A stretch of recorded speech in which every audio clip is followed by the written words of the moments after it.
Hi everyone, this is Giri, lecturer in physics. Welcome to Expertizer Academy. Now we discuss about the Coulomb's law.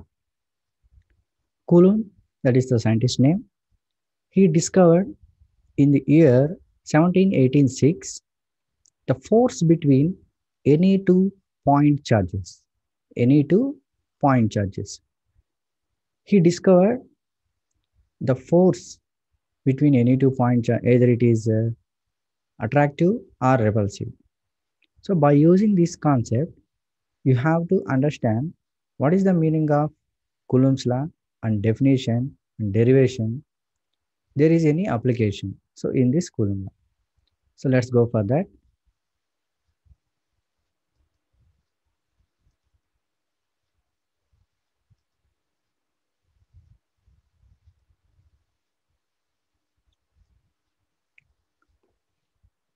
Coulomb scientists identify that is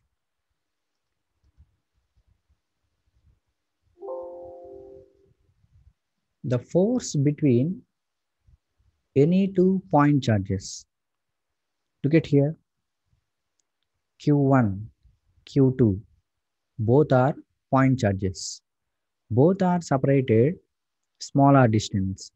The force acting on this Q1, the direction of the force is here. The direction of the force created by Q2, that is here. So both are opposite way. So this meaning is the force are field lines moving outer way from the positive charge here also. So both are positive charge. Here Coulomb deduced the force between any two point charges which are separated some distance. Let's go for definition of the Coulomb's law. See here, the electrostatic force between any two point charges, any two points are point charges, is directly proportional to the product of the magnitude of these charges. Magnitude of these charges. So what is the magnitude of these two charges? Q1, Q2. The product of these two charges, the magnitude of these two charges is directly proportional to the force. So that's why F is directly proportional to Q1, Q2. This is equation number 1. Next, inversely proportional to the square of the distance between them. Inversely proportional to square of the distance between them.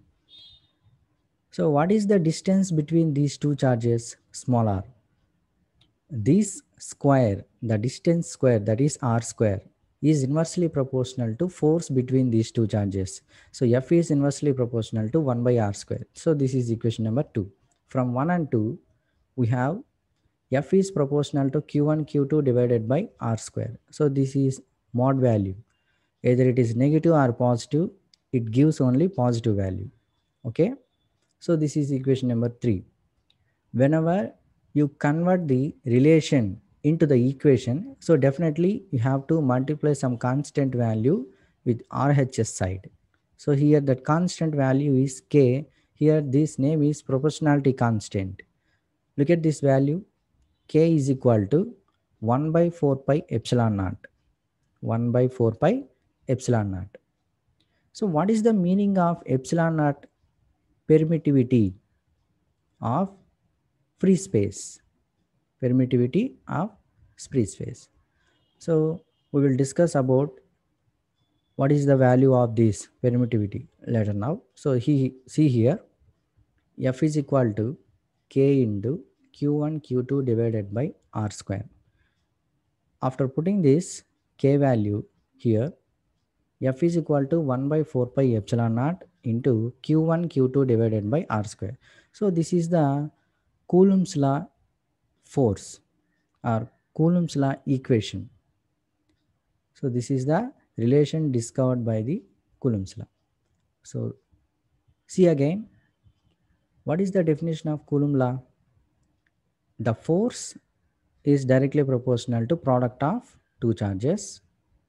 At the same time, the force is inversely proportional to square of the distance between these two charges. So this is the definition. So next, what is the value of epsilon naught? Epsilon naught. See here, epsilon naught value, that is equal to 1 by 4 pi k. 1 by 4 pi k. How it is come? See here, k is equal to 1 by 4 pi epsilon naught. After converting, epsilon naught is equal to 1 by 4 pi k. So this value, that is equal to 8.84 into 10 power minus 12 coulomb square per Newton meter square. So this is the permittivity of free space value. Next, k is equal to, this is the value of 1 by 4 pi epsilon naught. This is approximately equal to 9 into 10 power 9 Newton meter square per coulomb square. So this is the value of k and epsilon naught. Okay, next one. Here we discuss about force between two charges only. What about two or more charges are placed at one place? So what is the force between them? Wherever two or more charges are placed at one place. So what about the force between that system? Okay, let's go for that. Here we discuss about the what happened the force value whenever two or more charges are placed at one point. So that concept is superposition principle. So what is the meaning of superposition principle? When it is useful, two or more charges are placed at one place, there is a force between them, then you have to use this principle. So first of all, see the definition of superposition principle. Definition. Principle of superposition states that all the charges when placed near each other, So look at here. Q1, Q2, Q3. These three charges are placed near, behave independent of each other. Okay, independent of each other. And the net force on any one of them is equal to net force. So what is the meaning of net force? What is the meaning of other forces? See this diagram. There is a three charges, Q1, Q2, Q3. Q1, Q2, Q3. See this line, Q1, Q3. Here, F31 bar force is appearing. So what is the meaning of this force? Force on Q3 by Q1.